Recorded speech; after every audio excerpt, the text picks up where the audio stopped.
내가 주인 삼 모든 것 내려놓고 우리 찬양 드리고 하기 시작합니다.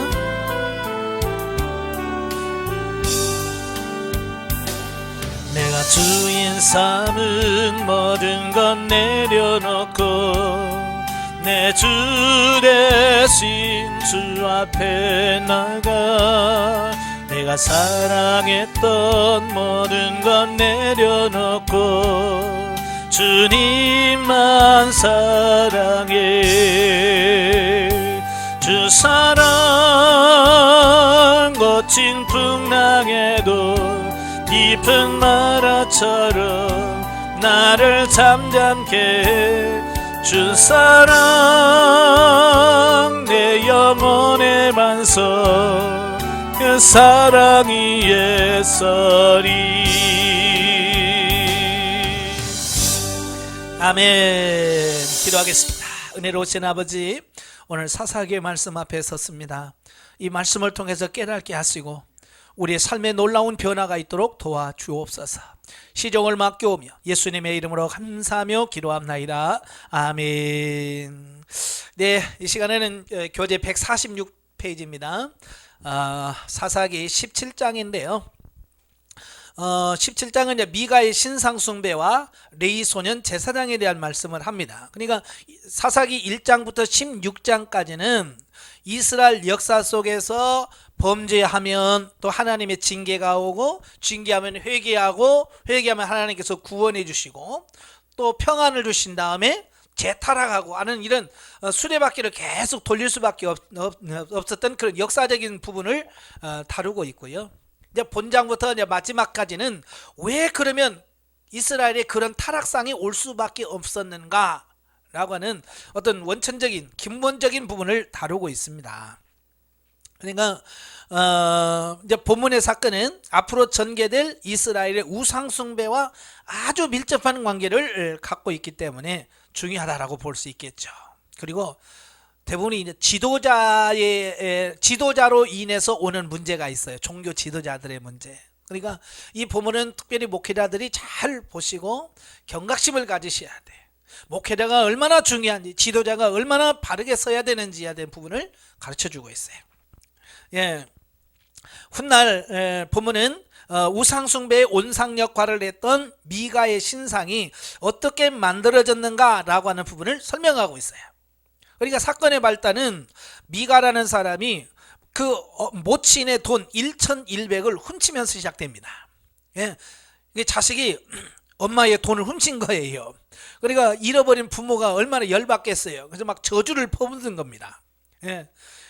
저주를 막 퍼부으니까 이 자식이 돈 훔쳤다가 엄마의 저주를 듣고 나서 두렵잖아요. 그 저주가 자기 임하면 안 되게 싶어서 그 돈을 갖다 주고 돌려줍니다. 그러니까 그 엄마가 그 돈을 받으니까 얼마나 좋아요. 근데 그 돈을 받기 전에 저주를 퍼부었잖아요. 그 저주를 퍼부은 그 저주가 자식에게 임하면 좋겠어요, 안 좋겠어요? 안 좋지요. 그걸 원하지 않는 거야. 그래서 이 저주가 이 자식이 가면 안 되잖아. 이거 어떻게 하지? 하다가 결국 가정의 신 드라빔을 만들기로 작정을 한 거예요. 그래서 그 돈 중에서 일부를 취해서 그걸 가지고 에봇을 만들고 드라빔을 만들어서 집에 미신적 행위라고 하죠. 그러니까 그게 두면 이제 그 집에 화가 미치지 않을 거다라고 하는 어떤 그런 신앙이 민간 신앙을 그대로 받아들인 거라고 할 수 있겠죠. 예, 그래서 자기 아들을 하나 선택해 가지고 자기 아들 중에서 제사장으로 관리하도록 세웠습니다. 이게 사건의 발단은 그렇게 시작하는 거예요. 그래서 이제 본문이 언제 일어났는지 이런 배경에 대한 부분은 잘 나와 있지 않지만 본문을 통해서 당시 상황을 정리해 보면, 첫째, 사사 시대는 종교적으로 여호와 신앙과 이방 우상 숭배 신앙이 혼합된 종교적 혼합주의가 매우 심각했다고 하는 것을 알 수 있어요. 그래서 하나님께서는 모세와 여호수아에게 거듭거듭 강조한 게 뭐냐면, 너희가 가나안 땅에 들어가거든 다 진멸해버려라. 왜? 그렇지 않으면 그들이 남아있는 그들이 너희를 유혹하고 미혹해서 너희로 하여금 타락하게 만들 거라는 거예요. 그 말에 순종했으면 얼마나 좋겠어요. 근데 순종하기 싫으니까 안 하는 거예요. 그래서 남겨진 족속들이 그 가나안의 신을 섬기는 이런 부분들을 이스라엘 사람들에게 자꾸 전달하는 거예요. 그래서 배우는 겁니다. 그래서 이스라엘 사람들은요, 하나님을 안 섬기는 게 아니에요. 이스라엘 역사상 하나님을 안 섬긴 적이 없어요. 다 섬겼어요. 근데 문제는 뭐냐, 하나님도 섬기고 우상도 섬기고, 그러니까 오직 유일하신 하나님만 섬기는 것이 아니라 그냥 하나님도 여러 신들 중에 하나, 예, 많은 신들 중에 하나로 여기고 그렇게 섬겼다는 거예요. 그러다 보니까 어때요? 여호와의 신앙과 우상들이 막 다 혼잡한 그런 신앙이라고 볼 수 있겠죠. 예. 즉 사사시대는 비록 외향적으로는 여호와 신앙의 모습을 갖추었지만 그 내면에는 우상숭배가 만연했다라고 하는 거예요. 막 섞여 있는 거예요. 둘째는 사사시대는 이스라엘의 진정한 왕이신 하나님이 그들의 통치자였음에도 불구하고 단지 눈에 보이는 왕이 없었다는 이유로 하나님의 율법을 거역하고 불순종하는 시대였다라고 하는 겁니다. 예. 그러니까 신정 정치가 뭐예요? 하나님이 왕으로서 통치하는 정치가 신정 정치잖아요. 근데 그들은 눈에 보이는 왕이 없다는 이유 하나만으로 자기 소견에 옳은 대로 행하더라라고 하는 사실이에요. 사실 그들은 뭐야? 하나님이 그들의 왕인데, 예, 왕 대신 하나님의 존재를 인정을 안 하는 거예요. 오늘 우리도 마찬가지예요. 예, 우리의 왕은 누구예요? 하나님이시죠. 하나님이 여러분의 왕이에요. 그러면 하나님의 왕 대신 그분의 말씀을 듣고 순종하며 살아야 되는데, 많은 사람들이 하나님을 왕으로 삼아요, 안 삼아요? 안 삼아요. 자기 소견에 옳은 대로 사는 거예요. 이게 문제예요. 그래서 대부분 이스라엘 사람들이 우상숭배에 빠지고 상업주의적 신앙, 이해타산적인 기복신앙, 이런 거에 들어오게 되는 겁니다. 또 미신적 신앙에 빠져서 당시 이런 모습은 각종 교회 안에서 부패와 기복적인 신앙에 빠져 돈과 명예와 권력들을 하나님보다 더 위에 두는 오늘날 우리의 현실을 그대로 보여주고 있다 그 말이에요. 그러니까 이 사사기의 기록은 지금부터 3000년 전 이야기가 아니라 바로 오늘 이 시대에 저와 여러분이 사는 이 시대의 말씀이에요. 그래서 우리가 혹시라도 우리가 하나님도 섬기고 물질도 섬기고 있지 않는가, 겸하여 섬기는 이런 부분은 없는가, 우리 자신을 한번 살펴보셔야 돼요. 특별히 기복신앙은 굉장히 문제가 돼요. 많은 사람들이 아니 복 받으라는데 그게 뭐가 나쁘냐라고 자꾸 이야기하는데요, 기복신앙으로 빠지면 하나님과 멀어져 버려요. 하나님께서 말씀하시는 그 기본 원리와 다른 거예요. 그러니까 우리가 믿는 신앙은 뭐예요? 고난을 통해서 성숙해지고 성장해서 하나님의 뜻을 이루는 거, 아버지의 뜻이에요. 그래서 하나님도 자기 아들 사랑하지만 이 땅에 보내주시고 십자가 못 박혀 죽게 하시며 우리를 구원하셔서, 이게 하나님의 원리예요. 근데 기복신앙은 뭐냐? 그런 거 필요 없다는 거예요. 그냥 복만 받으면 되는 거예요. 뭐 꽁 잡는 게 매라고, 뭐 일단 결과만 좋으면 좋은 거예요. 아까도 설명드렸지만 결과도 중요하지만 과정도 중요한 거예요. 목적도 중요하지만 그 목적을 이루는 과정도 중요하다는 거예요. 이걸 우리가 아셔야 돼요. 오늘 많은 목회자들이 이걸 놓쳐요. 어떻게든 뭐 수단 방법 가리냐고 교회만 부흥시키면 된다, 이런 주의가 만약에 들어가면 지금 그런 사상이 들어왔어요. 그래서 지금 교회가 지금 어지러운 이유가 바로 그런 거예요. 그래서 수단과 방법 안 가립니다.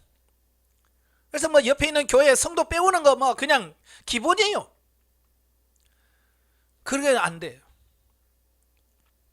우린 절대 그러시면 안 됩니다. 아시겠죠?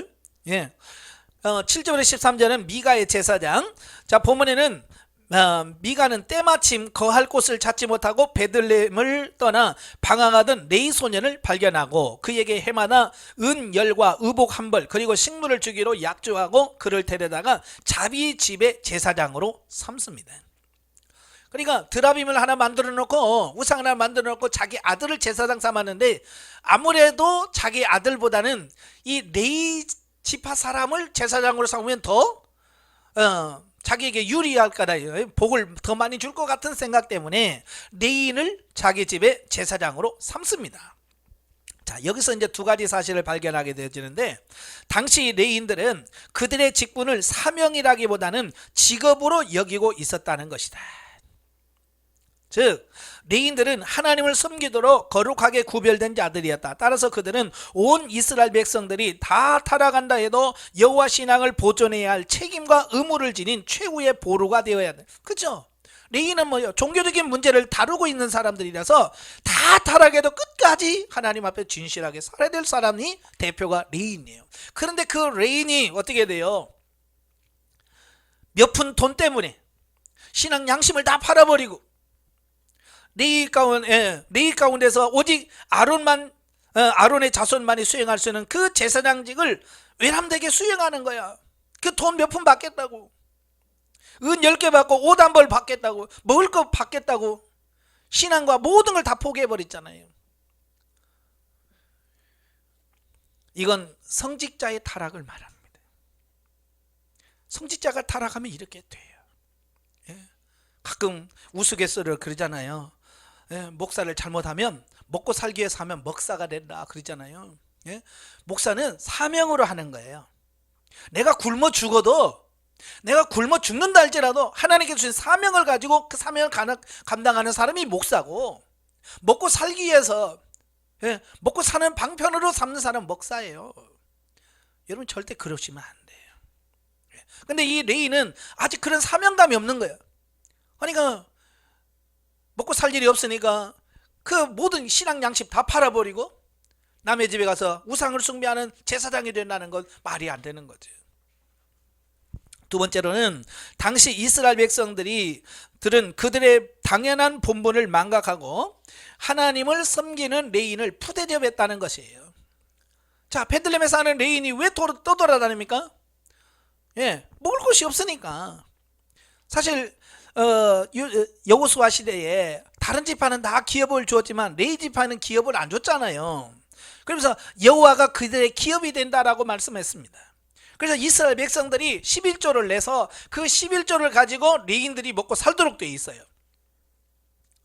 그런데 점차 이 지파 사람들이 신앙과 믿음이 떨어지니까 11조를 안 내는 거예요. 그죠? 백성들이 다 11조를 내야 그거 가지고 레위 지파가 사는데 11조를 안 내는 거예요. 11조를 안 내니까 레위 지파 사람들은 먹고 사는 문제가 어려운 거예요. 그러니까 먹고 살기 위해서 여기저기 떠돌아다닐 수밖에 없는 그 상황을 가져오게 됐다 그 말이에요. 그러니까 오늘날 현대교회 교역자들에 대한 성도들의 예우와 인식이 점차 옛날 이스라엘 백성들을 닮아가고 있다는 점을 안타깝게 생각해요. 자, 그러니까 교회 성도들은 어떻게 해야 돼요? 어떻게 하든지 자기 교회 목사님 생계를 유지할 수 있도록 11조도 하고 감사헌금도 해서 목회자의 생계를 책임져야 되는데, 지금 우리 한국교회는 그렇게 물론 그렇게 하는 큰 교회들은 다 그렇게 하지요. 그런데 작은 교회 개척하는 교회에서는 그게 안 돼요. 도리어 목회자가 어디서 일을 해서 돈을 벌어서 성도를 먹여 살릴 그런 교회들이 많아요. 이건 이제 거꾸로 된 거죠. 그래서 목회자는 목회자로서의 할 일을 해야 되고 성도는 성도로서의 사명을 잘 감당해야 돼. 이게 지금 혼란해서 우리 같은 총회 같은 경우도 목사의 이중직 예전에는 금지시켰거든요. 오직 목회만 하고 다른 직업을 갖는 것을 불허했어요. 근데 지금은 어때요? 이건 개척교회에서는 허용을 하자라고 지금 그쪽으로 가고 있습니다. 이게 제대로 되는 거냐, 이게 문제냐라고 하는 게 지금 논의 중에 있거든요. 글쎄요, 뭐가 옳다고 뭐 단정할 수는 없겠지. 목사님이 일한다고 뭐라고 정지할 수도 없고, 또 일 안 하고 그냥 오직 하나님만 바라보고 있다고 게으르다고 할 수도 없고. 근데 성경에서 뭘 원하시는가, 이걸 잘 기억을 하시고요. 우리가 아무리 힘들고 어렵고 먹고 살기 힘들어도 그것 때문에 하나님을 버리고 이렇게 신앙 양심을 버리면 안 된다는 거예요. 자, 영적이해 보죠. 자, 미가의 우상 숭배 행위는 죽음에서 구원하시고 언약을 맺은 하나님의 사랑을 저버리는 우리들의 모습을 보여준다. 우리가 영적으로 성숙해 갈수록 하나님께 영광을 돌리기도 하지만 늘 우리 안에는 하나님을 변절할 수 있는 소양이 갖춰져 있다. 이게 중요한 거예요. 이스라엘 백성들이 여호수아 시대 때 뭐라고 그랬어요? 여호수아가 너 우상 숭배하려면 숨겨라. 오직 나와 내 집은 오직 하나님만 섬기겠다. 그러니까 다 뭐라고 그랬어요? 네, 그렇게 하겠습니다. 그런 사람 있어요, 없어요? 아니요, 우리는 하나님만 섬기겠습니다. 우리도 그래서 다 언약했잖아요. 처음부터 나 우상 숭배하려고 하는 마음 없었어요. 근데 시간이 흘러가서 그들의 믿음이 식어지니까 어느 사이에 우상을 숭배하고 그렇게 되어져요. 여러분, 목회자 중에 타락한 목회자들 중에 처음부터 나는 목사 돼가지고 이렇게 사기치고 살아야지 그런 사람 있어요, 없어요? 없어요. 하나님의 부르심을 받고 막 소명하면서 막 하겠다고 했지만 어렵다 보니까 먹고 살기 위해서 거짓말하게 되고 하다 보면 사기치게 되고 이렇게 되는 거거든요. 그 마음이 변화되지 않은 것이 중요한 거예요. 우리의 마음이 하나님 앞에 고정되어서 어떤 어려움도 통과할 수 있는 여러분 되셔야 됩니다. 자, 18장으로 가지요. 단지파 이주와 우상숭배의 확산. 자, 오늘 이 말씀은 그 에브라임 지파의 그 미가의 집에 있던 그 우상이 어떻게 단지파에게 영향을 주었는가라고 하는 부분을 설명해 주고 있어요. 그리고 1절부터 10절 보면 거할 땅을 찾는 단지파. 자, 보면은 가나안 정복 당시 이미 소라와 에스다올 부근을 기업으로 차지했던 단지파가 그들의 기업 내에 있던 아모리 족속의 강사모로 인하여 대부분의 기업을 빼앗기고 그들이 거할 새로운 기업을 찾기 위해 용사를 5명을 선발하여 땅을 탐지하게 되었는데, 자, 원래 여호수아 시대 때 단지파는 에브라임 지파와 유다 지파 사이에 그 좁은 땅덩어리를 기업으로 분배를 받았어요.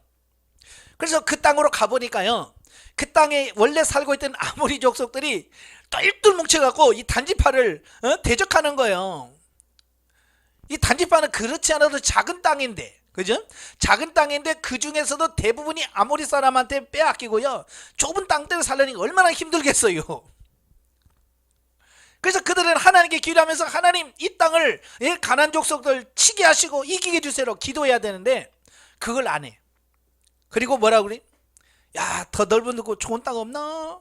하나님께서 주신 기업을 버리고 어떤 다른 곳을 찾아다니면서 더 편하고 더 좋은 곳이 없나 찾는단 말이에요. 이건 오늘날 우리들의 모습과 비슷합니다.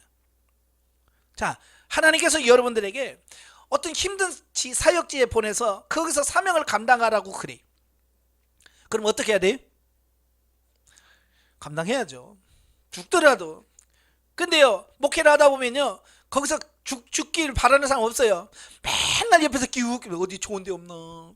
그래서 어려운 교회 목회자들은요, 정말 하나님의 사명을 갖고 엎드려서 기도하지 않고요, 맨날 어디 좋은 교회 없어, 개척 부흥 잘 될 만한 데가 없어 라고 맨날 찾아다니면서, 맨날 어떤 목사님 교차로 이런 거나 맨날 벼룩시장 이런 거 뒤지면서 싸게 나온 데 없나 하면서 맨날 찾아. 그거 안 돼요. 정말 하나님이 나를 보내셨고 여기 있어서 목회를 하기를 원하신다면 거기서 그냥 죽을 생각 하셔야 돼요. 아시겠죠? 때가 돼야 하나님께서 옮기게 하셔요. 하나님이 옮기기 전에는 뿌리를 박아야 되는데 그렇지 않아요. 단지파처럼. 그래서 용사 5명을 선발해가지고 야, 우리 갈만한 땅 있는지 찾아봐라 그러는 거예요. 그래서 5명이 그 에브라임 지파를 지나서 가다가 마침 미가의 집에 있는 그 레이 소년을 만나게 되는 겁니다. 예. 그래서 그 레이 소년에게 뭐 하는 사람이냐? 나 제사장이나. 그러니까 그래. 그럼 우리가 지금 어디 가는데 가기를 형통하겠냐? 물으니까 이 사람이 형통하다. 하나님께서 너와 함께 할 거다라고 이야기를 해요. 그러니까 그 말 듣고 갔다가 그 라이스라고 하는 저 북쪽에 있는 기가 막힌 좋은 땅을 발견하게 되어지는 거예요. 그러니까 그들은 뭐라고 생각했어요? 야, 이건 하나님의 뜻이야 라고 생각했어요.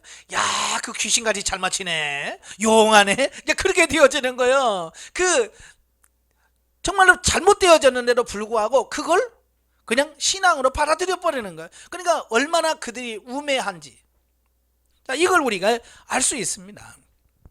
사실 그 레위 사람이 정말 하나님의 기도에서 하나님의 뜻을 깨달아서 단지파에게 하나님께서 저 땅을, 좋은 땅을 줄 테니까 거기 이사를 가라 이렇게 했겠어요?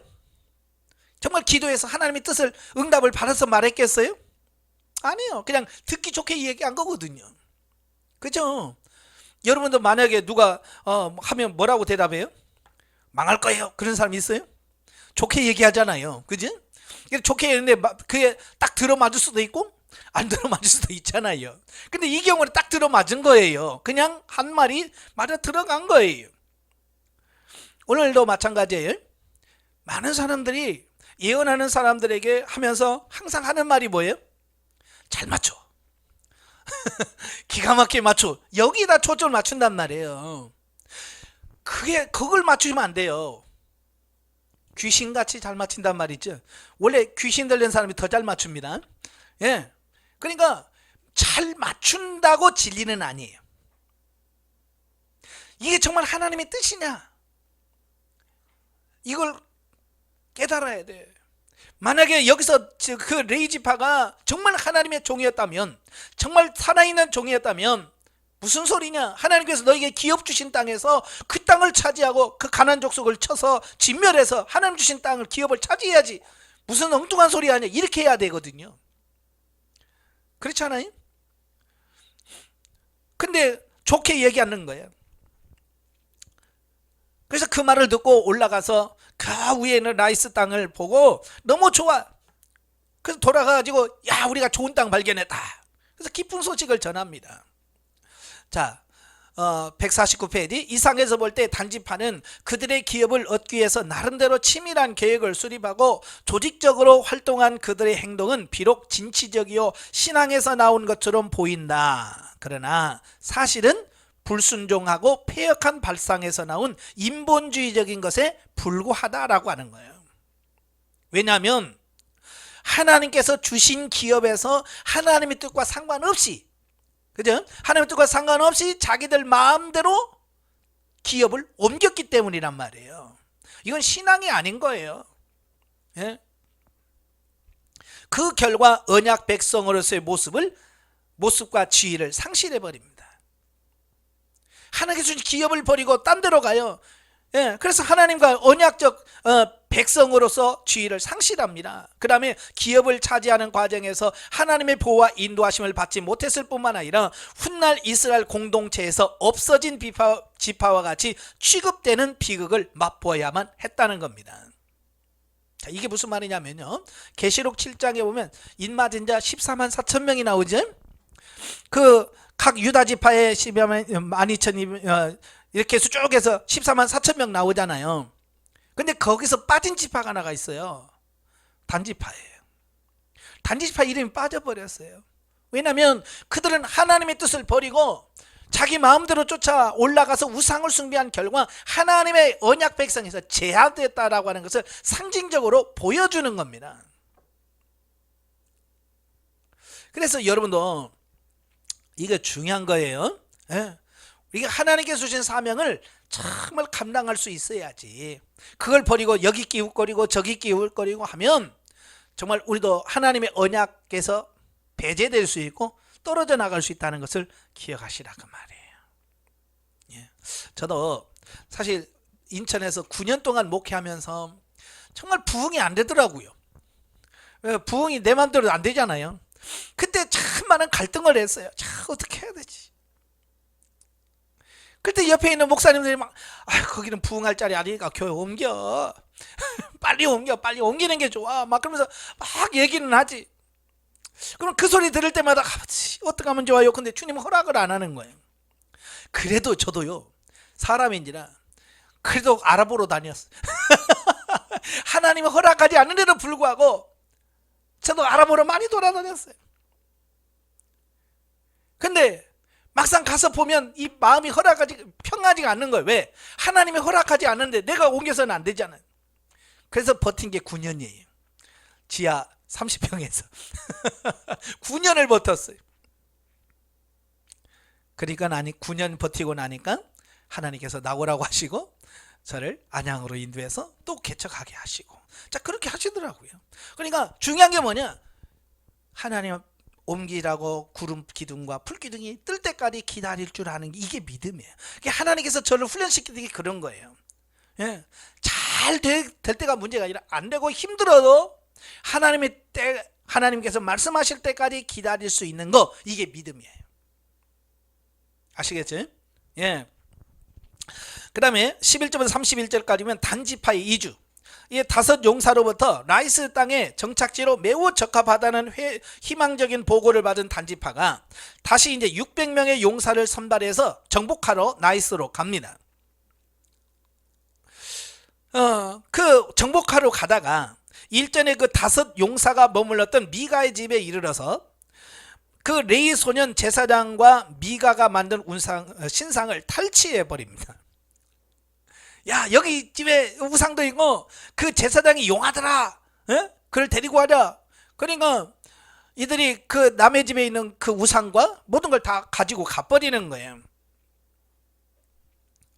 그런 후 그곳에다 신상을 세웠으니 이때부터 블레셋 침략 시까지 그곳은 우상 숭배의 온상지가 돼버렸어요. 그 미가의 집에서 가져온 그 드라빔이 결국 단지파 전체를 타락화시키고 우상한 단지로 만들어버리는 거예요. 그래서 계속 이스라엘 역사 속에 단지파는 항상 우상 숭배하는 곳. 나중에 남북으로 나뉘어질 때에 이스라엘 여로보암이 베델과 단에다가 금송아지를 세웠지. 왜 단에다 세웠을까요? 그들이 그런 거 좋아해요. 그들이 이렇게 우상 숭배하는 게 좋아한 거야. 그러니까 여로보암이 그들의 마음을 알니까 그들에게 단에다가 금송아리 딱 하나 갖다 놓은 거예요. 그러니까 그들이 좋아가지고 그 섬기다가 결국은 어때요? 제일 먼저 망하게 되고 나중에는 14만 4천 명에서도 이름이 빠져버리는 어떤 그런 부분이 되어야죠. 자, 단지파는 언약 백성으로서 하나님께서 기뻐하시는 일을 하면서 그 길이 매우 형통했다. 즉 그들은 물적 자원이 매우 풍부했던 라이스 땅을 불과 600명의 군사로 정복할 만큼 쉽게 그 땅을 차지했다. 외적으로 보면 굉장히 형통한 거예요. 그죠? 외적으로 보면 굉장히 형통한 거죠. 600명이라는 숫자 가지고 땅을 차지했으니까 얼마나 좋아요. 그러나 그들은 그것이 하나님께서 자신들을 심판하시기 위하여 유기하고 계신다는 것을 깨닫지 못했대. 그러니까 일이 잘 되고 형통하다고 해서 다 하나님의 뜻은 아니에요. 보통 우리가 속는 이유가 뭐 잘 되는데 아무 문제 없어, 잘 돼, 그러면 무조건 이건 하나님의 뜻이야 라고 생각하는데 그렇지 않아요. 도리어 안 되고 힘들 때 하나님의 뜻일 경우가 더 많아요. 믿는 사람들 안에서는. 이처럼 우리는 악한 일을 하고 하나님께 불순종해도 때로는 형통할 수 있다. 그러나 성도들은 그 형통함이 곧 하나님의 임박한 심판에 대한 경고임을 기억하지 못한다. 형통한 게 좋은 게 아니라 하나님께서 심판하시기에 멸망 직전에 있는 상황이라는 사실을 깨닫지를 못해요. 그래서 우리가 형통하다고 해서 무조건 기뻐할 일이 아니에요. 아시겠죠? 저도 이 부분을 깨닫지 못했을 때 저도 하나님 왜 내가 이렇게 하나님 말씀대로 살려고 하는데 왜 그렇게 고통이냐고요. 아니 기도도 하는 목사님은 교회를 그리고 왜 그래요 도대체가. 제가도요 사람인지라 그거 가지고 하나님에게 얼마나 기도 많이 했는지 몰라요. 왜 이렇게 몸부림치면서 말씀대로 살려고 하는데 나는 갈수록 힘들고 가서 맨날 족구나고 볼링이나 치러다니 그런 목사님은 잘 되고 왜 도대체 왜? 저도 고민 많이 했습니다. 그것 때문에. 하도 그러니까 하나님께서 제게 비사로 가르쳐 준 게 그거예요. 잠깐 동안 기도하는데 잠깐 보여준 게 뭐냐면 옛날 저희 시골에는 잔치집 하면 잔치하면 돼지를 잡았어요. 저희 동네는.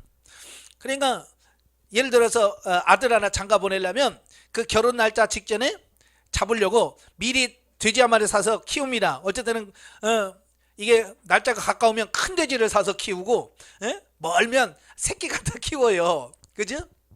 근데 이제 그 잔치 며칠 날 되면 저희 어머님이 아무리 돼지지만 잡으려고 하니까 마음이 좀 걸리는 게 있잖아요. 그래서 다른 돼지도 있지만 그 돼지에다가 특별한 애정을 쏟습니다. 그죠? 건더기도 더 주고 밥도 더 주고, 밥 주면서 미안하니까 머리도 쓰면서 이거 불쌍하니까 왜 내일 모르면 잡아 죽잖아. 이 돼지는 주인이 자기를 사랑한다고 얼마나 좋아합니까? 꼴꼴꼴꼴 하면서 뭐 먹잖아요. 또 옆에 있는 돼지는 또 그게 부럽다고 나도 줘! 하면서 꼴꼴꼴거리고. 근데 그렇게 주인의 사랑을 받고 애정을 받는 돼지는 이틀 후에 잡아주고 그걸 딱 이렇게 딱 하나님께서 딱 이렇게 보여주시더라고요. 기도하는데 이게 악인들이 멸망하기 직전에 하나님께서 그들에게 복을 주는구나. 근데 그게 복이 아니구나. 이걸 깨달은 거예요. 그래서 악인의 형통함이 부러운 게 아니구나. 여러분 시편 73편 꼭 읽어보세요. 악인의 형통함을 부러워하지 마세요. 마지막 결론이 뭐요? 여호와를 가까이 하는 것이 내게 복이다. 어려우냐 안 어려우냐, 잘 되냐 안 되냐가 중요한 것이 아니라 정말 하나님이 나와 가까이 있느냐, 이게 더 중요하다. 하나님이 가까이 하면 복인 줄로 믿습니다. 네. 영적이에 보죠. 본문을 보면 단지파가 하나님으로 착각하고 만든 미가의 신상을 빼앗아 그의 제사장을 데리고 와서 그를 앞세운 전쟁에서 승리하여 정복하는 내용이 나온다. 이는 은사의 본질을 영적인 비유로 이해할 수 있으며 은사에 사용한 신령한 집을 짓는 도구로서 역할을 하지만 생명의 아님으로 실용적인 은사 사용에 머무르지 말 것을 교훈하고 있습니다. 그러니까 하나님께서 우리에게 은사를 주신 것은 우리로 하여금 신령한 집을 짓는 도구로서 은사를 주는데, 우리는 그 신령한 집을 짓는 도구로 사용하지 아니하고 어떤 육신의 문제 해결, 예수 무당, 예수 무당이죠. 예수 점쟁이가 돼가지고요, 잘 되냐 안 되냐, 길할 거야 좋을 거야 형통할 거야 라고 하는 것만 말하는 어떤 그런 잘못된 이런 사람이 될 수 있다는 얘기예요. 아시겠죠?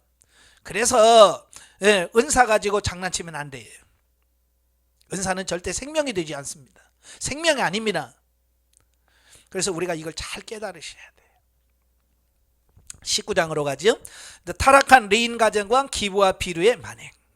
자, 앞에서도 그 레이 자손, 레이 사람이 잘못했죠. 여기서도 역시 레인이 똑같이 잘못해요. 이걸 잘 기억하셔야 돼요. 이 지도자가 얼마나 종교 지도자가 정신 차려야 되는지를 보여주는 거예요. 자, 도망간 레위인의 첩. 본문 17장 18장에서 함께 사사시대 당시 이스라엘 백성의 타락상을 보여주는 또 다른 사건의 하나로서 에브라임 산지에 살았던 한 레위인의 불경건한 생활에 대하여 언급하고 있는데, 당시 이스라엘 사회가 여러 측면에서 얼마나 타락했는지를 보여주고 있습니다. 그게 뭐냐? 레인이 첩을 둔다는 거예요.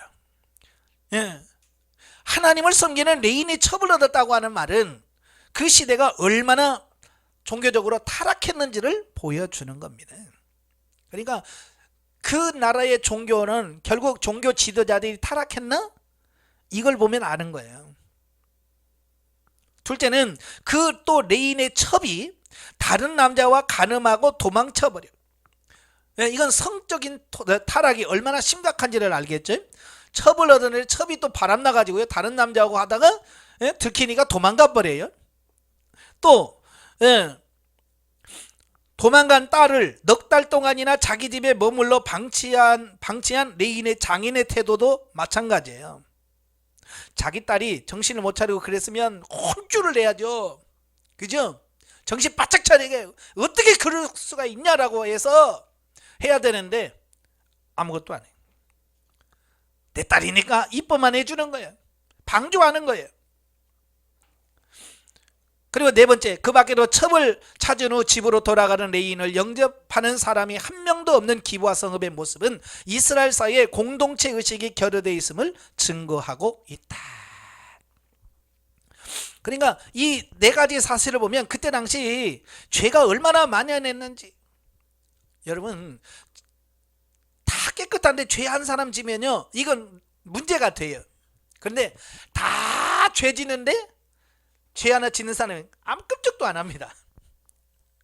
아마 여러분 어렸을 때 기억날 거예요. 예전에 저도 이제 시골에 살았기 때문에 예전에는 뭐 이혼한다든지 또 뭐 혼전 동거한다든지 그러면 동네에서요 구설수에 오르고요. 아이고 누구 집다 뭐 딸은 뭐 연애하다가 결혼도 안 하고 산다네 막 그러면서 얼마나 그게 흠이었는지 몰라요. 그죠? 그래 막 그 딸 둔 부모는요 얼굴도 못 들고요 동네에서 죄인 아닌 죄인이 됐어요. 근데 지금은 어때요? 누가 뭐 동거한다네? 그래서 어찌라고? 이제는 그게 이상한 일이 안 됐어. 왜? 너무 많은 사람들이 그러니까. 이때도 마찬가지예요. 레인이 첩을 둔다? 문제가 안 돼. 왜? 한두 사람이야지. 그렇잖아요? 한두 사람이야지. 너무 많은 사람 그러니까 뭐 그럴 수 있는 거지 뭐 라고 생각해버리고 결국은 나중에 타락하면 뭐야? 첩을 몇 명 더 내냐? 아유 그 사람 능력 대단하네? 이렇게 돼버려요. 예? 도리어 죄를 많이 지으면 어떤 능력으로 변화돼요. 이게 타락한 세상에서 나오는 결과예요. 그냥 우리는 모르지만 저 교도소에 가면 누가 힘씁니까? 누가 목소리 커요? 별 많이 담고 너 별 몇 개야? 들어가면 그러지. 별 몇 개야? 이 말은 뭐냐? 교도소 너 몇 번 갔어? 이번에 몇 번째야? 이거예요. 나 5개야. 그러면 대단하네. 거기는 별이 많으면 유명해져. 죄를 많이 지면 세상이 타락하니까 그래. 그러니까 본문에서 그때 당시가 얼마나 도덕적으로 종교적으로 영적으로 타락했는지를 다 보여주는 겁니다. 자, 한편 본서의 저자는 이와 같이 이스라엘이 타락할 수밖에 없었는 이유를 당시 이스라엘에 왕이 없으므로 백성들이 자기 소견에 옳은 대로 행하더라 라고 1절에서 고백하고, 아까 17장에서도 말씀드렸지만 또 여기서 똑같이 말해요. 이것은 사사시대에 이스라엘 사회의 규율과 기강을 세울 만한 강력한 중앙 집권적 통치자가 없었음을 보여줍니다. 예? 영적으로도 끌어갈 수 있는 사람이 없어요. 리더자가 없는 거야. 이는 바로 사무엘 시대의 백성들이 왕을 요구하게 된 주요 원인 중에 하나가 됩니다. 하지만 이건 표면적이고요. 당시에도 이스라엘에 왕이 없었던 건 아니에요. 이스라엘 왕이 있었어요, 없었어요? 있었잖아요. 신정 통치, 하나님이 이스라엘의 왕이 돼서 통치하는 겁니다. 예. 예, 이스라엘 하나님이 그들의 왕이 돼서 통치하는 거예요. 다만 이스라엘 백성들이 하나님이 그들의 왕이라는 것을 인정 안 하는 거예요. 예. 하나님 너희의 왕이시야. 하나님 우리의 왕이야. 그래서 뭐 그게 무슨 왕이야 라고 말하는 거예요. 오늘 이 시대도 마찬가지예요. 우리가 신앙생활하면서 말로는 예수 그리스도는 나의 왕, 뭐 만왕의 왕, 하나님은 우리의 왕이십니다 고백은 하는데 실제 삶 속에서 정말 하나님을 왕 대접합니까? 이게 중요한 거예요. 실제로 내 삶 속에서 하나님을 정말로 왕으로 인정하느냐? 그들은 왕이 없었다고 하는데 왕이 없는 게 아니라 왕이 있었어요, 하나님이. 근데 그 하나님을 그들의 왕으로 인정하지 않았다는 겁니다. 오늘 똑같아. 신앙생활 하면서 누가 왕이에요? 자기가 왕이에요. 그래서 자기 마음대로 하는 거예요. 말은 기도하면서 응답받았다고 하면서 자기가 하고 싶은 대로 하는 거예요. 왜? 왕이 없기 때문에. 하나님이 그 사람의 왕이 안 돼서 그래요. 우리 목회자들은요 철저하게 하나님이 나의 왕이심을 고백하고 그분의 지도와 인도하심을 받는 삶이 돼야 돼. 그래야 진짜지요. 말만 목회한다고 하면서 자기 마음대로 살면 안 돼요. 그래서 제가 자꾸 묻고 행하는 그걸 해라라고 말하는 이유는 뭐냐? 하나님을 왕으로 삼으라는 얘기예요. 하나님을 묻는다는 것은 하나님이 나의 왕이요 나의 주인으로 모신다는 겁니다. 근데 대부분의 사람들은 안 물어요. 하나님께 안 물어요. 그냥 자기가 하고 싶은 대로 살아요. 왜? 왕이 없으니까. 하나님을 왕으로 안 삼는 그들의 모습을 보게 되는 거예요. 여러분은 꼭 하나님을 여러분의 왕으로 삼으시길 바래요. 예. 16절부터 21절 기부와 노인의 영접. 기부와 성읍들의 푸대접으로 성읍거리에 있던 레인의 일행을 에브라임 사람으로서 그 역시 기브아에서 타향살이하던 한 노인이 밭에서 일하고 저녁 무렵에 귀가하던 도중 일행을 발견하여 자기 집으로 영접하여 쉬게 하는 것 내용이 납니다. 여러분 율법으로 율법적으로 뭡니까? 나그네를 대접하고요. 길가에서 노숙하는 걸 원치 않아요. 그래서 다 자기 집으로 모셔서 그 나그네를 대접하게 돼 있어요. 근데 기브아에 갔는데 아무도 그를 영접하는 사람이 없는 거예요. 그런데 그 에브라임 사람으로서 그 동네에 와서 사는 한 노인만이 그를 영접해서 자기 집으로 데리고 가서 숙소와 식사를 대접하는 이런 부분을 보게 되죠. 자, 여기서 우리가 발견할 수 있는 것은 뭐냐? 첫째, 자기 역시 타향살이하는 나그네의 처짐에도 불구하고 레인에게 긍휼을 베푼 노인의 신앙이다. 노인은 다른 기브아 사람들과는 달리 하나님의 말씀을 잘 지키려고 노력했던 진실한 사람이었다라고 하는 겁니다. 자기도 타향살이하고 있잖아요. 에브라임 지파에 와서 기브아에 얹혀 사는 입장이다 보니까 어때요? 다른 사람의 마음을, 그 집 없는 사람의 서름을 알지요. 아픔을 아니까 하는 거예요. 여러분, 우리 목회할 때요, 이 남의 고통을 알아야 돼. 그래야 진짜 그들을 품을 수 있어요. 여러분 목회하면서도요, 자기가 육신이 아파서 죽을 한번 과정을 한번 통과한 사람들은요, 그 몸 아픈 사람들만 오면 불쌍한 거예요. 왜? 자기가 아파봤거든요. 근데 한 번도 안 아파본 사람은요, 아프다 그래도 그거 뭐 어째서 아무런 그 감각이 없어요. 왜? 자기는 몰라. 안 아파봤으니까. 그래서 하나님은요, 목사로 세우기 전에 아프기도 하셨다가 돈이 쫄딱 막혀가지고 완전히 저 밑바닥 가봐야 돈 없어서 고통하는 성도들의 마음이 이해가 되어지고 그들을 품을 수 있게 되어지고요. 그래서 하나님은 다양하게 목회자를 막 그냥 훈련을 시키시는 이유가 뭐냐? 경험해봐야 알기 때문에 그래요. 그래서 정말로 많은 고생을 해요, 목회자들이. 그래서 고생을 해본 사람이야. 참 저도 목회를 하면서 이렇게 보니까 그 젊어서 그냥 큰 교회 목사로 그냥 큰 교회 담임으로 간 사람들 있잖아요. 자, 그분들의 말을 들으면 가관이에요. 어떻게 저럴 수 있을까? 왜? 고생을 안 해봐가지고요, 성도들의 입장을 전혀 생각하지 않아요. 자기들만 생각해요. 그걸 보면서 참 고생한 것이 더 복이다. 그래서 성도들의 마음을 이해하잖아요. 두 번째는 그와 달리 외식하는 레인의 모습이다. 즉 레인은 온갖 부도덕한 일을 다 자행하면서도 자기를 영접한 노인에게 자기가 레인이면서 하나님의 일을 수행하는 자라고 하는 것을 내세워서 노인의 환심을 사는 모습에서 형식적인 행위로만 신앙생활을 하면서도 자기 개인의 목적을 달성하기 위해서 스스로 종교인임을 자랑하고 자기 죄를 회개하지 아니하고도 종교의식에는 남다른 열심을 가진 외식하는 자의 표본이라고 할 수 있습니다. 레인이면서도 첩을 얻고 이렇게 타락한 자기인데도 불구하고 그 노인의 앞에서 뭐라고 그래? 내가 레인입니다. 나는 하나님의 일하는 사람, 이러고 있단 말이에요. 여러분, 직분이 우리를 거룩하게 하는 게 아니에요. 아시겠죠? 여러분 아시죠? 어떻게 여러분 목사 한 수 받았다고 해서 갑자기 거룩해졌던가요? 안 돼요. 똑같아. 그냥 직분만 받았을 뿐이지 똑같아요.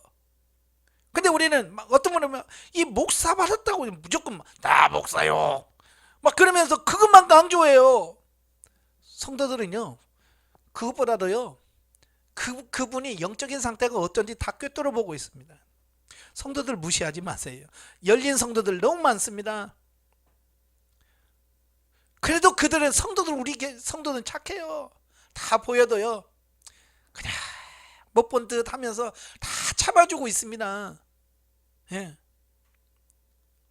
어떨 때는 성도들이 불쌍하기도 해요. 그래서 정말 잘 살아야 돼요. 자기 직분만 자랑해갖고는 안 돼요. 저도 가끔 보면 무슨 교회 장로라고 막 그런 사람 안 믿어요. 어디 가게 같은 데 가면 내가 무슨 교회 장로라고 막 그러잖아요. 나중에 보면 사기쳐. 그 사람들 뭐예요? 그 물건 하나 팔아먹으려고 장로를 파는 거예요. 그건 아니에요. 절대 그렇게 하면 안 됩니다. 22절 30절은 기부와 비류들의 죄악. 예, 보면은 이제 기부와 노인의 영접을 받고 이제 밤에 즐거운 밤을 보내고 있는데, 기부와 비류들이 몰려와서 레인의 일행이 묵고 있는 그 노인의 집을 포위하고 남색하기 위해서 레인을 끌어내고자 했다 그 말이에요. 이 상황이 꼭 소돔과 고모라 성과 똑같죠? 하나님의 천사가 그 롯의 집에 들어가니까 그 성사람들 비류들이 쭉 와가지고, 야, 그 남자 우리 내놔라, 우리가 상관하겠다. 이 상관은 뭐예요? 성관계를 말합니다. 동성애 하겠다는 거예요. 예. 그러자 노인은 자기 딸과 레인의 첩을 내어주고 남색은 막고자 했다. 그럼에도 불구하고 비류들이 계속해서 행패를 부리자 레인은 자기 살겠다고 자기 첩을 그들에게 그냥 강제로 밀어 넣어버려요. 그래서 윤관당하다가 결국 죽게 만듭니다. 그러면 레인이 뭐라고 해야 돼요? 회개하잖아요. 내가 목숨 걸고 지켜야 되는데 나 살겠다고 이 여인을 힘없는 여인을 밀어내서 결국 죽게 만들었으니 내 죄가 크다. 이게 정상이잖아요. 그죠? 그런데 레인의 행동을 보면 어때요? 아무 감각이 없어요. 자기 첩이 죽으니까 그냥 나게 싣고 자기 동네 옵니다. 그래서 시체를 12조각으로 쪼갭니다. 그래서 그 하나씩 12지파로 다 내보냅니다. 그리고 기부와 사람들에게 복수를 하려고 해요. 이게 문제예요. 나가 어떤지, 내 상황이 어떤지, 내가 영적으로 어떤 단계, 이걸 알아야 되는데 이걸 못 깨달았고요. 저 나쁜 놈들, 자기를 볼 줄 모르는 사람들의 결과예요. 자, 이상과 같은 사실에서 우리는 사사시대 당시 이스라엘 사회가 얼마나 도덕적으로 타락하고 양심에 화인 맞은 것처럼 행동했는가라고 하는 것을 우리에게 보여주고 있습니다. 즉 기부와 비류들의 만행은 실로 엄청난 죄악으로 마치 소돔과 고모라 사람들의 사악한 행위를 연상하기에 충분합니다. 똑같죠 뭐. 또한 레인을 구하기 위한 궁여제칙으로 자기 딸과 레인의 첩을 비류들에게 내놓기로 한 노인의 결정은 이게 옳은 거예요? 옳지 않죠. 목숨 걸고 자기 딸을 지켜야 되고 그렇지 않아요. 이건 당시 이스라엘 사회에서의 가부장적인 권위가 얼마나 막강했는지를 잘 보여주며, 이것은 하나님께서 가족을 보호하고 하나님의 말씀으로 가족을 양육하기 위해 주신 가부장적인 권위를 오용한 거예요. 가장이라고 해서 뭐 마치 왕처럼 막 호령하고 이런 시대는 지났어요. 이제 서로 역할을 분담하고 자기가 도와주고 협력해서 가정을 꾸려야지, 내가 남자야, 이런 시대는 지났어요. 또 교회에서도 마찬가지예요. 내가 목사야, 나를 섬겨, 이런 시대도 지나갔어요. 그걸 내려놓으셔야 돼요. 똑같이 섬기셔야 돼요. 제가 안양에서 목회하면서 우리나라 제일 큰 교회, 여의도에 있는 그 교회 권사님이 한번 오셨어요. 저희 교회에. 그래서 제가 커피도 타주고 막 부침개도 해드렸더니 이분이 막 눈물을 흘리면서 울어. 아니 그래서 왜 우냐 그랬더니, 내가 자기가 태어나가지고 목사한테 커피 타먹고 받아먹고 부침개 해준 거 먹고 처음이라는 거야.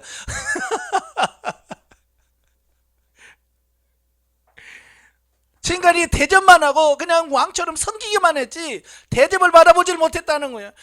그걸 보면서 이건 문제가 심각하다.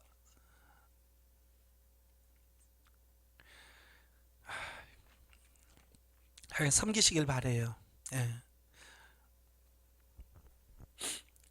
이처럼 특히 자기 위기를 극복하기 위해서 첩을 비류에게 내어준 레인의 태도는 극한적인 이기주의의 발상이잖아요.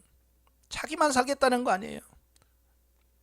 하나님의 공의와 율법을 저버린 사악한 행동이었으며, 더욱이 레인은 자기 죄를 회개할 줄 모르면서 다른 사람의 죄를 정죄하고자 첩의 시선을 12등분해서 낼 정도로 잔인한 행동을 서슴지 않았다라고 하는 거예요. 우리는 내 모습을 봐야 돼. 내 모습을 봐야 돼. 근데 지금 사람들 자기 모습 보려고 그래요, 안 하려고 그래요? 절대로 자기 모습 안 봅니다. 남의 몸만 봅니다. 내로남불이란 말이 왜 나왔어요? 내가 하면 로맨스고 다른 사람은 불륜이라. 그 말을 정치가에서 진짜 많이 쓰잖아요. 우리는 그러시면 안 됩니다. 20장이죠. 이스라엘 총회와 베냐민 지파에 대한 징계. 1절부터 11절 이스라엘 총회의 결의. 자, 보면은 레인이 보낸 그 시신의 조각을 받아본 이스라엘 백성들이 기가 막힌 거예요. 지금까지 그런 일이 없었는데. 그래서 놀래가지고 다 어디요? 미스바로 다 모입니다.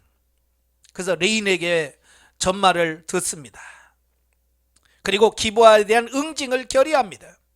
여기서 보면 겉으로 보면 이스라엘의 총회의 결의는 매우 합리적이고 지극히 당연한 기걸처럼 보이지만 이스라엘 총회는요 중차대한 실수를 범함으로 내전을 불러일으키는 어리석음을 범했다는 거예요. 외적으로 보면 다 정상적인 어떤 이런 것처럼 보여요. 그런데요, 첫째, 레인이 첩을 취한 일은 전혀 문제 삼지 않았다는 거예요. 그렇잖아요. 그게 원인인데. 근데 그 문제를 취급하지 않아요. 둘째는 이스라엘 총회가 기브와 거민이 소속한 지파인 베냐민 지파를 배제하고 편파적인 증언만 청취한 거예요. 여러분, 도둑놈이 잘못한 사람이 자기 죄를 할 때 이실직고 해요? 자기를 조금 미화시켜서 합니까? 자기를 정당화시키는 거예요. 너 왜 도둑질했어? 가면 나는 안 하려고 했는데 자꾸 저 집이 나를 부르더라고요. 그러면서 자기를 미화시켜. 그렇잖아요. 한 사람 말만 안 듣잖아요. 들으면 안 되잖아요.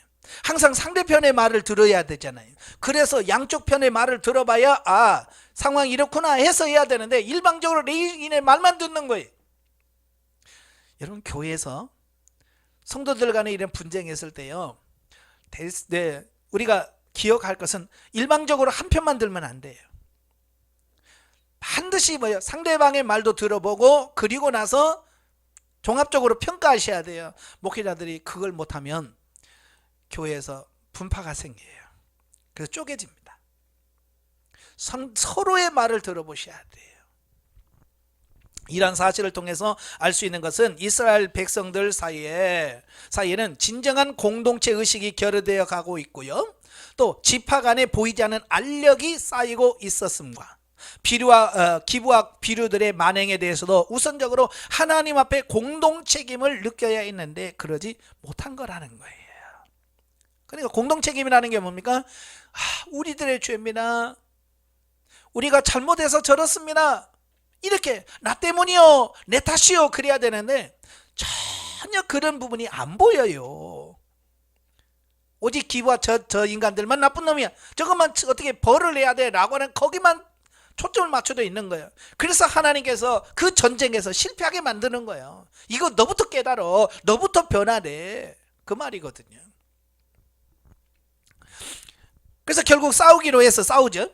그래서 12절부터 28절까지 보면 연합군의 패배, 총회 결의에 따라서 기부와 비류들을 응징하게 하여 백성들은 저들의 소속 지파인 베냐민 지파에게 저들의 처형을 할 수 있도록 넘겨달라고 요구합니다. 근데 베냐민 지파는 이 총회 요구를 묵살해버립니다. 그리고 도리어 그들과 상대로 싸울 준비하고요 나옵니다. 이건 뭐예요? 서로 문제를 모르는 거예요. 누가 잘못했는지. 베냐민 지파도 그 말을 들으면 우리가 잘못했다. 그러면서 어떻게 해야 돼요? 정식 절차를 밟아서 정당하게 재판을 통해서 징계할 건 하고 그렇게 해야 되는데 자기 지파 사람이라고 왜 우리 사람들을 건드려, 이런 거죠. 이러면 안 돼요. 지연, 혈연 이런 것에 매이면 안 됩니다.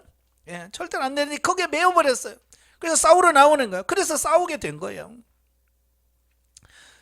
숫자적으로 보면 이스라엘 연합군이 엄청나게 많죠. 비교가 안 될 만큼 많습니다.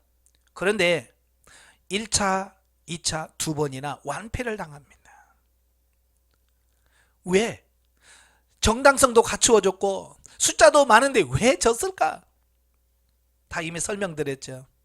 그들은요 먼저 자기들이 회개하고 철저하게 회개하고 그래야 하나님 앞에 갔어야 되는데 자기는 회개하지 않았고 그 사람들만, 기부와 사람들만 나쁘다고, 그러니까 없애야 된다라고 하니까 하나님은 그게 아니라고 가르쳐 주는 거예요. 그래서 실패하게 되는 거예요. 두 번째 실패하고 나서야 그들이 베델로 올라가서 그때서야 하나님께 제사 드리면서 금식하면서 기도하죠. 그러면서 전에는 무조건 가서 저놈들 죽여야 돼 그랬는데 뭐예요? 이제는 올라가리까 라고 이제 그때서야 하나님이 묻는 거예요. 실패하고 나서 두 번이나 실패하고 나서야 이제 정신이 차려서 회개하고요. 하나님 우리가 올라가리까 묻잖아요. 그러니까 그때서야 하나님께서 올라가라. 회개하셔야 돼. 본문에서 우리는 전쟁의 승패가 오직 하나님의 손에 달려 있음을 다시 한번 깨닫게 된다. 그죠? 숫자적으로 보면요, 10세에도 불구하고 베냐민 지파는 두 번에 걸쳐 전투에 대승을 거둡니다. 이게 말이 안 되는 거예요. 물론 이러한 사실이 베냐민 지파의 행위가 정당함을 의미하지 않는데, 그러니까 베냐민 지파가 의롭거나 그래서가 아니라는 거예요. 베냐민 지파가 두 번이나 전투에서 승리할 수 있었던 것은 오직 하나님의 섭리하심 때문이다.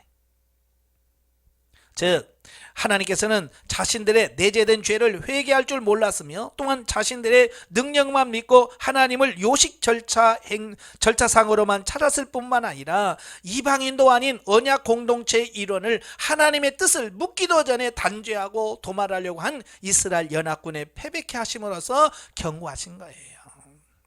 그렇잖아요. 그들이 정말로 전쟁을 하려면 하나님 앞에 기도하면서 하나님 정말 전쟁을 해야 됩니까? 이걸 어떻게 해야 됩니까? 라고 하나님께 정말 묻고 했다면 틀림없이 하나님께서 뭐라고 말씀하셨을까요? 예? 니들이 먼저 회개해라. 그랬을 거 아니에요. 그러면 1차, 2차 실패하지 않았을 거고요. 그죠? 예? 그 많은 생명을 잃지 않았을 거예요. 근데 그걸 깨달지 못하고 하니까 엄청나게 많은 손해를 보고 나서야 그때서야 깨우치게 되죠. 여러분 죄인을 심판할 수 없잖아요. 그죠? 지금 기부하 사람들을 심판하겠다고 간데 자기도 죄인이야. 그죠? 자기들도 죄인을 심판하러 가겠다니 말이 안 되는 거예요. 그래서 하나님께서 야 그러지 말고 니들이 먼저 회개하고 깨끗해 의로워져 그 다음에 가서 심판해라 그 얘기거든요. 지금 세상에서 그렇잖아요. 여야가 싸우고 막 하는 거 보면 서로 막 맞장구 치잖아요. 왜요? 자기 잘못 인정 안 해요. 오직 상대방만 막 뭐라고 하는 거예요. 그러니까 상대방 입장에서는 뭐 묻은 개가 뭐 묻은 개 욕한다고 전혀 받아들일 생각 안 하잖아요. 우리가 하나님 앞에 그렇게 되면 안 돼요. 자, 29절 48절에 보면 연합군의 승리가 나옵니다. 이스라엘의 연합군은 하나님께 금식하고 통에 자복한 후에야 비로소 승리의 응답을 들었다. 하나님이 원하시는 게 그거예요. 먼저 자기 죄를 인정하고 회개하고 돌이켜서 깨끗해지길 원하셨어요. 그리고 나서 그 일을 하기를 원하셨던 거예요. 이에 연합군들은 지난 1차, 2차의 전투와 같이 무모한 정면 대결의 전략을 채택하지 않고 대신 과거 가나안 정복 당시 여호수아가 사용했던 것 같은 매복 전술을 사용하여 비교적 쉽게 베냐민 지파를 공략하였던 것이다. 그 결과 베냐민 지파는 2만 5천 명의 살상자를 내었고요. 겨우 600명만이 겨우 목숨을 부지하고 그나마 광야에서 숨어 지내하는 비참한 신세로 전락하고 말았다. 회개하고 나니까 이런 승리의 삶을 겪고요. 두 번 승리하고 교만에 빠진 베냐민 지파는 어떻게 돼요? 완전히 망해서 다 죽고 600명만 남는 그런 비극적인 단계로 가요. 깨달지 못하면 이렇게 서로가 피해를 봅니다. 우리는 본문에서 죄악의 씨앗이 얼마나 큰 죄의 열매를 맺는지를 여실히 보여준다. 즉 에브라임 산지 구석에 한 레인이 뿌린 씨가 죄의 씨가 이스라엘 전체를 내전으로 확산되어 급기야는 이스라엘 연합군과 베냐민 지파 사이에 엄청난 수의 사상자를 내게 이르렀던 것이다. 그죠? 죄의 시작은 아주 미약한 거예요. 레인이 첩을 얻었고요. 거기부터 출발한 거예요. 작은 거예요. 근데 그 문제를 해결하지 않으니까 그 문제 때문에 어때요? 수만 명이 죽고 성경에 기록할 만한 비극을 기록하게 돼요. 죄라고 하는 것은요, 처음은 아주 미약한 거예요. 작은 거예요. 예. 욕심 잉태한 즉 죄를 낳고 죄가 장성한 즉 사망을 낳느니라. 여러분, 사망이 어디서부터 와요? 네, 욕심, 작은 거 욕심, 저 갖고 싶다라는 그 마음 하나가 시작이 돼서 결국은 사망으로 흘러가는 거예요. 그래서 우리가 작은 것부터 우리가 처리하세요. 죄는 크고 작고 그게 없어요. 자라요. 작아도 우습게 보지 마세요. 왜? 그것도 잘한다니까, 죄가. 예. 이처럼 죄는 오염과 전염의 속도가 빠르며 아무리 사소한 것이라 해도 파멸의 길로 인도하는 힘을 가지고 있다. 그러므로 성도들은 자신에게서 발견된 죄를 속히 제거해야 된다. 예.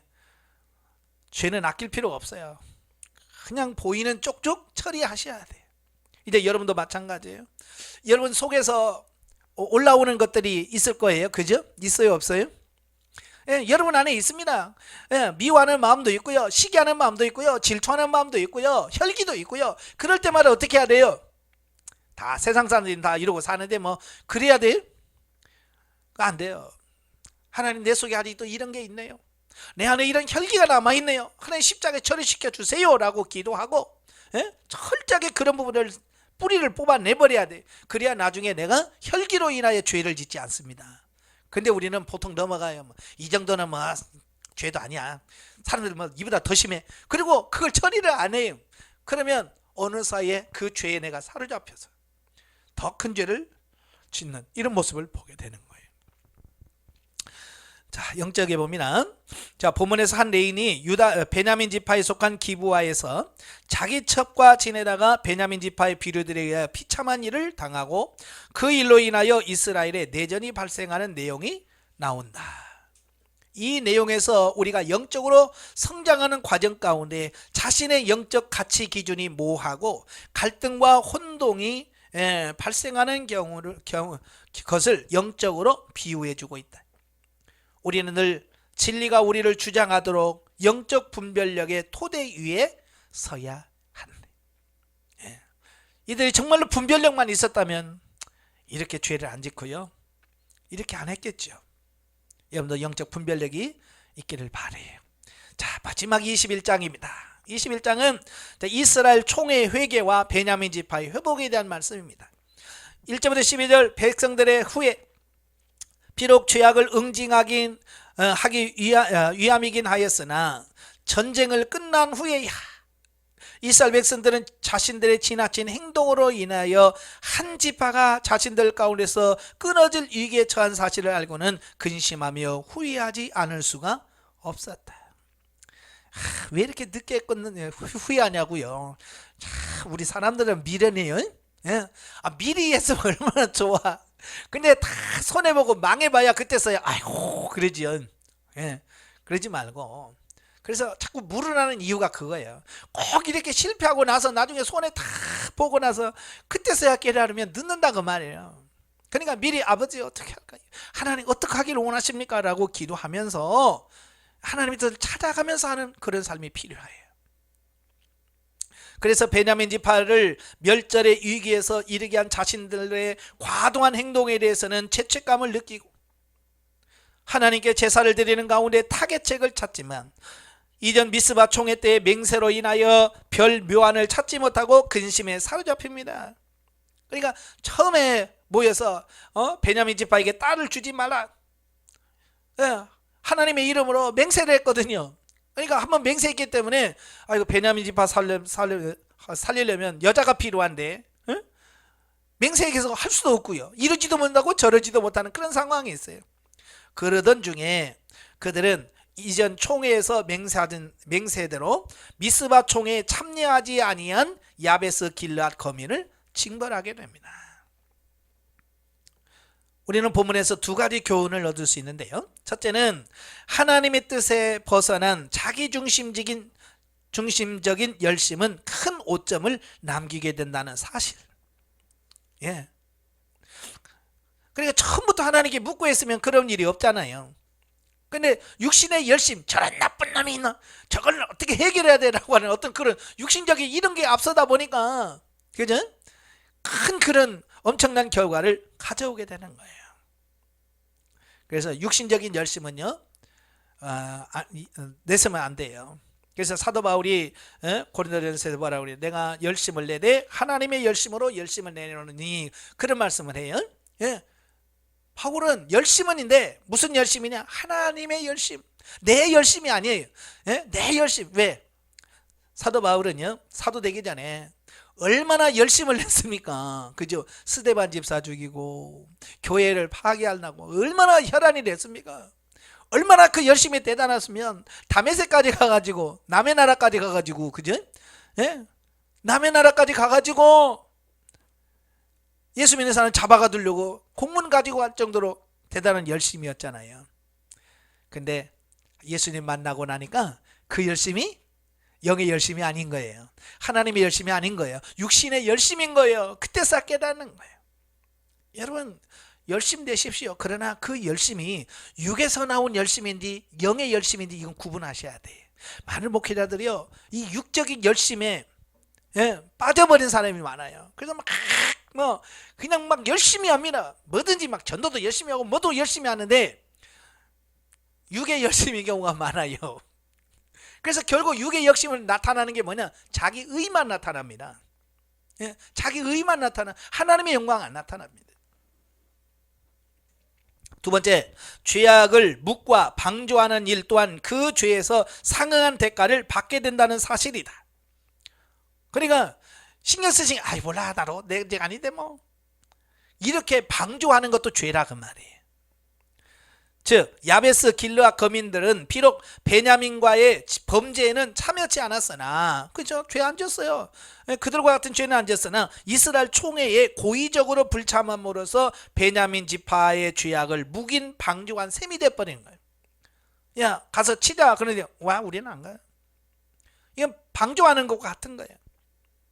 그리하여 그들은 결국 징벌을 받아 완전히 멸망을 당하고 말았대. 그러니까 적극적으로 내가 죄는 짓지는 않지만 그런 죄악을 보고 알고 있으면서도 방관한다면 그 또한 범죄하는 것이다.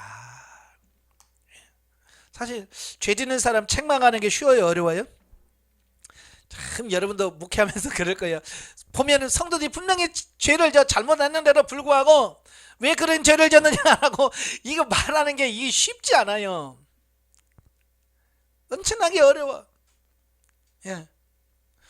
그래서 조금 얘기하면 그때부터 또 난리 나죠. 난리 나서 뭐 교회 뭐 안 나오니 뭐니부터 시작해가지고, 그러니까 그게 또 무서워서 아예 또 말을 안 하고 갈까봐, 나갈까봐 또 막 그냥 쉬쉬하고 이런 상태를 보게 돼요. 그건 또 다른 죄를 짓는 것과 같아요. 예수님도 그러잖아요. 누가 죄를 짓거든 1대1로 가서 권면하고, 그래도 안 들으면 두세 명의 증인을 가지고 대동해서 가서 그렇게 하고, 그래도 안 들으면 교회 이름으로 권면하고, 그래도 안 들으면 이방인처럼 취급해라. 그러나 그가 회개하면 다시 받아주라. 예수님 말씀하시는 거예요. 그러니까 죄를 방관하고요, 죄를 지었는데도 불구하고 그냥 신경 쓰지 않는 것은 뭐냐? 이건 죄를 짓는 것과 같다는 얘기예요. 그러니까 목사는 힘들어도 어떻게 해야 돼요? 죄인들에 대해서 회개를 촉구하셔야 돼. 사람들은 이 죄를 지적하는 것만큼 반발하는 건 없어요. 그래서 전도하다 보던 여러분 죄인입니다. 그러면 내가 왜 죄인이야? 죄인은 다 교도소에 있지 그러잖아요. 발악하지요. 죄인은 죄인이란 말을 듣기를 싫어합니다. 그래도 해야 돼. 자, 13절부터 25절까지 보면 베냐민 지파 보존책. 자, 본문에는 자신들의 과도한 행동으로 말미암아 멸절의 위기에 처한 베냐민 지파를 보존하기 위해서 취한 이스라엘 백성들의 대책이 언급되어지고 있습니다. 600명이 남았는데 저들을 어떻게 다시 베냐민 지파 살릴 수 있을까? 즉 자신들의 과오를 깨달은 백성들은 림몬 바위 근처에 피신한 베냐민 지파의 생존자들에게 평화를 선포합니다. 예, 우리를 용서하겠다. 예? 다시 너희를 치지 않겠다라고 하는 평화를 선포하고, 그 다음에 야베스 길앗을 응징할 때 사로잡은 400명의 처녀를 그들에게 주어 후사를 볼 수 있도록 만들었다. 예. 남자들만 600명 있으니까 이거 뭐 남자들만 있어도 해가 안 되잖아요. 가정이 안 되잖아요. 후손이 안 나타나요. 그래서 그 야베스 길르앗에 있는 그 처녀 400명을 끌어다가 그들과 결혼을 시켜주고 적극적으로 이렇게 살 수 있는 길을 마련해 준 거예요. 그 다음에 문제는 뭐냐, 베냐민 지파의 생존자가 600명인데 처녀를 400명을 줬으니까 200명이 부족하잖아요. 그죠? 자, 그래서 장로들이 이렇게 모여가지고 또 회의를 합니다. 이거 어떻게 해야 되겠냐? 200명이 부족한데 우리가 또 하나님께 언약을 맺어가지고 그들에게 딸을 주지 않기로 맹세했는데 또 주면 또 이것도 문제가 되잖아요.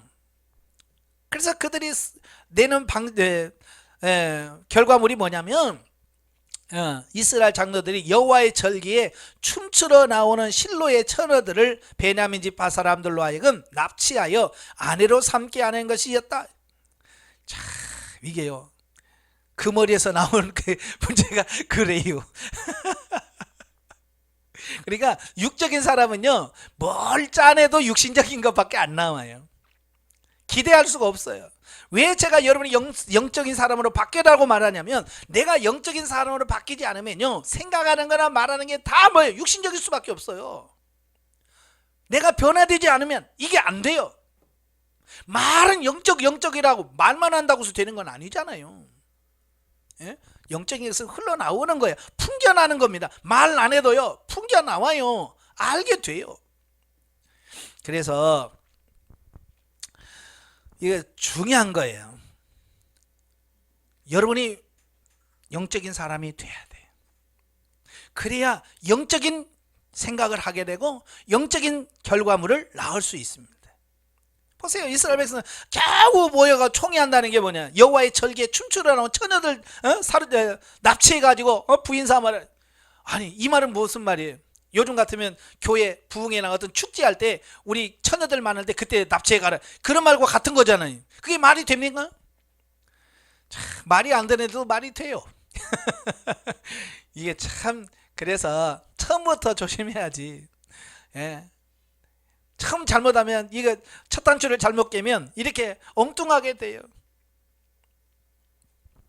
자, 25절은 본서의 최종 결론으로서 그때에 이스라엘에 왕이 없으므로 사람이 각기 자기의 소견에 옳은 대로 행하더라 라고 결론을 내립니다.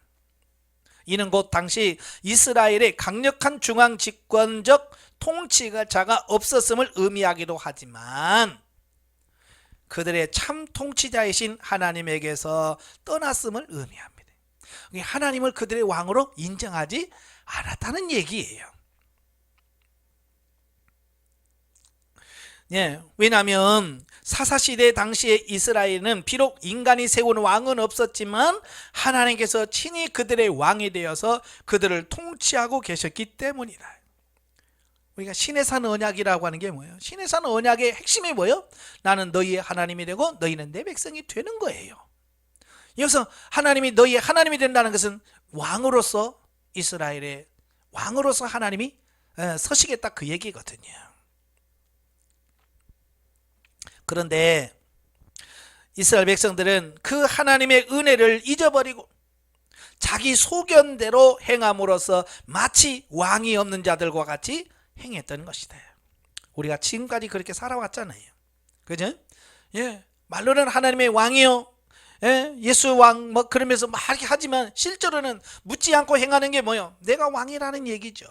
내가 주인이라는 얘기입니다. 그걸 내려놓으셔야 돼. 이젠 내가 주인이 아니에요. 하나님이 나의 삶의 주인이고 나는 하나님의 뜻을 이루어드리고 성취하는 종의 자리로 내려가셔야 돼. 자, 따라서 이스라엘은 필연적으로 하나님의 징벌을 받아 고통을 당할 수밖에 없었다. 마찬가지로 오늘날의 성도들 역시 하나님의 통치 영역을 벗어나 자기 소견대로 행하여 하나님의 계명을 범하면 결국 멸망에 이를 수밖에 없다는 사실을 교훈해 준다. 그러니까 제가 영성훈련 하신 분들에게 그래요. 이 사사기는 아주 영적으로 어린 사람들, 광야에 있는 사람들이 겪는 일이 아니라는 얘기예요. 예? 분명히 사사기는 여호수아 다음에 나와요. 이 말은 뭐냐? 여호수아는 진리 생명 단계를 말해요.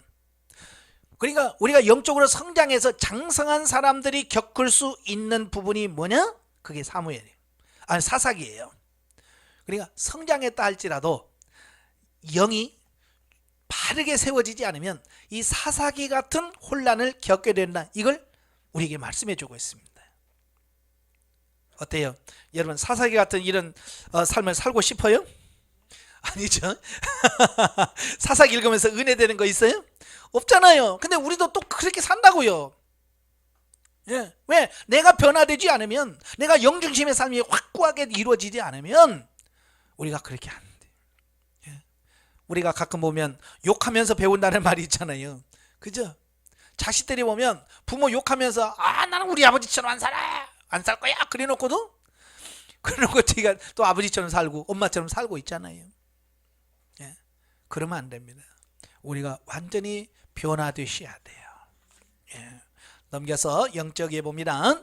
베냐민 지파의 회복 방법이 자세히 언급된 것은 이스라엘 전체가 범죄함으로 인해서 하나님의 심판을 받아 멸절될 수밖에 없었으나 결국 보존되고 궁극적으로 하나님의 구원하심으로 인해 장차 온전히 회복될 것임을 암시합니다. 한편 25절에서 사사시대의 특징을 보여주는데 이는 비단 베냐민 지파의 일뿐만 아니라 사사기 전체를 통해 보인 선민 이스라엘의 삶이 하나님의 언약 질서를 무너뜨린 자의적인 생활 태도였음을 가르쳐주며 아울러 정치적 신앙적 지도자를 상실한 이스라엘이 부패하고 혼란한 모습을 보여준다. 다시 말하면 하나님을 진짜 왕으로 삼지 않으면 우리도 똑같이 사사기 같은 이런 삶을 살 수밖에 없다는 것을 가르쳐주는 겁니다. 그러니까 지금부터 여러분 철저하게 하나님은 나의 왕이십니다 라고 고백할 뿐만 아니라 그걸 실제로 여러분 하셔야 돼요. 그걸 어떻게 할 수 있겠어요? 묻고 행하는 걸로 지금부터 훈련하셔야 돼요. 묻는다라고 하는 것은 내가 하나님께 어떻게 할까요? 라고 묻는다는 것은 하나님을 나의 왕으로 고백하는 행위예요. 그래서 제가 그래요. 음성을 못 들어도 괜찮다. 하나님께서 이렇게 라고 저렇게 라고 하는 말씀을 듣지 못해도 내가 하나님 앞에 어떻게 할까요? 라고 물은 그 순간 우리는 할 일을 다 한 거예요. 예. 물으면 대답은 할 일은 누가 할 일이에요? 예, 하나님이 하실 일이에요. 예, 대답은 하나님이 하실 일이지 내가 대답해요. 말씀해 주세요. 이거 내가 할 수 있는 게 아니에요. 내가 할 수 있는 것은 하나님 앞에 어찌하면 좋을까요? 라고 하나님께 묻는 것은 내가 할 일이고 응답은 하나님이 하실 일이에요. 우리 할 일이나 잘하자고요. 아시겠죠? 여러분이 할 일은 무슨 일이에요? 그래서 하나님께 묻는 거예요. 어떻게 하면 좋을까요? 어떤 식으로 해야 되나요? 라고 묻고 나아가는 것은 우리의 자세고 응답을 하고 안 하고는 하나님이 하실 일이에요. 그래서 우리가 할 일만 잘하면 나머지는 하나님께서 책임져 주십니다. 예, 꼭 하나님을 여러분의 왕으로 삼길 바라요. 네, 기도하겠습니다. 은혜로우신 아버지 감사합니다. 오늘도 우리를 사랑하셔서 귀한 말씀을 주셔서 감사합니다. 사사기 시대에 그렇게 혼란했던 모든 이유가 하나님을 왕으로 삼지 않고 자기 마음에 원하는 대로 소견대로 옳은 대로 행하기 때문이라고 말씀합니다. 하나님, 우리는 지금까지 하나님을 왕이라고 고백했지만 실제로는 내가 주인이었습니다. 이제는 주인이 바뀌어지게 하옵소서. 내가 주인이 아니라 하나님이 주인이 되고 하나님이 나의 삶의 왕이 되셔서 그분의 지도와 인도를 따라 사는 우리 삶이 되어질 수 있도록 축복해 주시옵소서. 예수님의 이름으로 감사하며 기도합나이다. 아멘. 하나님께 드립니다.